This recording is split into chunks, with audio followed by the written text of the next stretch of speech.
के स्कूलों पर अगर नज़र डालेंगे तो बच्चों की तालीम के बारे में सोचने पड़ेगा किन लोगों को, मुझ जैसे जिम्मेदार, आप जैसे बुजुर्गान, आप जैसे असातिज़ाए किराम, आप जैसे समझदार लोगों को, कि अगर हमारे गांव में स्कूल्स है, सरकारी स्कूल है, तो आज हर स्कूल में लगभग 400, 500, 1000, 2000 बच्चे पढ़ते हैं, लेकिन टीचर ना होने की वजह से, पढ़ाई ना होने की वजह से बच्चे प्लेट लेके जाते हैं और बजाते बजाते वापस आते हैं। ये तो बात गलत नहीं, इंशाअल्लाह मैं गलत कह रहा हूँ जी, गलत कह रहा हूँ? इंशाअल्लाह उम्मीद करता हूँ कि मैं सच बोल रहा हूँ। हल किया है इसका, ये सबसे बड़ी बात है। अगर आप जानते हैं कि इस अतराफ में या इस इलाके में या इस क्षेत्र में स्कूलों का हाल, एजुकेशन, पढ़ाई के बर्बादी की कोई इंतहा नहीं है, वो क्यों? इसलिए कि हमारे पास टीचर नहीं है। यही ना बात है। टीचर ना होने की वजह से बच्चे घर से जाते हैं और 2-4 घंटा रह करके फिर वैसे ही आते हैं जैसे घर से गए, खाली हाथ किताब लेके गए, लेकिन दिमाग में कुछ नहीं लाता वापस। तो इस हम लोगों को क्या करना होगा? अभी मेरे सोच से, मेरे ख्याल से, मैं कुछ दिनों में ये समझ रहा था, कुछ लोगों को मैंने बोला कि ये बच्चे हमारे हैं, आपके हैं, ये बच्चे बाहर का नहीं है, पाकुड़ बलोखुई के बच्चे हैं। अगर ये चीज हम देखते रहे और उस पर चलते रहे और इसी तरह स्कूल में बच्चों को भेज करके सिर्फ बच्चों को स्कूल भेजिए और घर में लाइए, तो आखिर ये बच्चे किस लायक होगा? कहां पहुंचेगा ये बच्चे? इसके बारे में सोच बूझ हम लोगों को अभी से जरूरी है। अगर आज नहीं सोचेंगे, याद रखिए हजारों बच्चों की जिंदगी बर्बाद हो रही है। शिक्षा से, तालीम से महरूम होता है। वो स्कूल जाते हैं लेकिन कुछ लाते नहीं हैं। फेल खत्म हो गया है, फेल अब होगा ही नहीं। स्कूलों में फेल होता है, ये खत्म हो गया ना फेल होना। तो अब आपको स्कूल में जाना और क्लास 1 क्लास 2 क्लास 3 क्लास पढ़ के आके फिर मैट्रिक देना, मैट्रिक के बाद आए उसके बाद बीए करते रहिए, लेकिन कुछ बना नहीं। लेकिन आपके हाथ में और मेरे हाथ में है भी नहीं कुछ, हम क्या करें? स्कूल में हम तो पैसा देते नहीं, आप पैसा देते नहीं हो, आप कुछ कहा भी नहीं सकते हो, इसलिए कि सरकारी मामला है, सरकार आएंगे चेक दे देंगे टीचर को और फिर आपका हक कुछ नहीं बनता है बोलने के लिए। आपको अब कुछ सोचने होगा जो हमारे लिए हल क्या है इस चीज के लिए कि लाखों लाख, हजारों हजार इस इलाका के बच्चे तालीम से महरूम रहते हैं। हम लोगों को सोचने होगा कुछ और।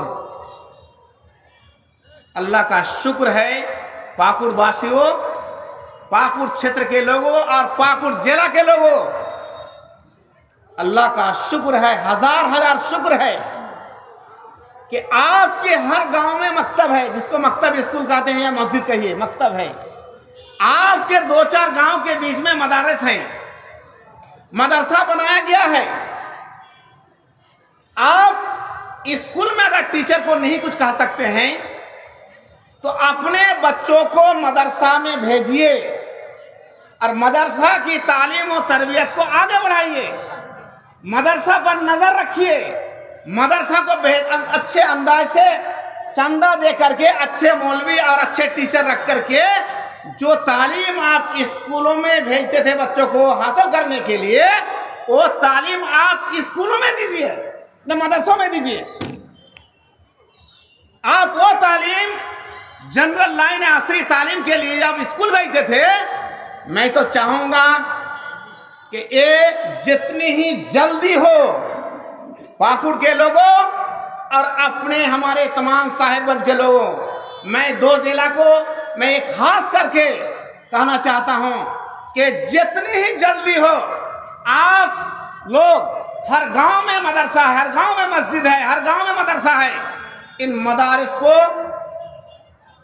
अच्छी तरह से टीचर रख करके बच्चों को अच्छी तालीम दे, तो आप उन कमियों को फिर पूरा कर सकेंगे।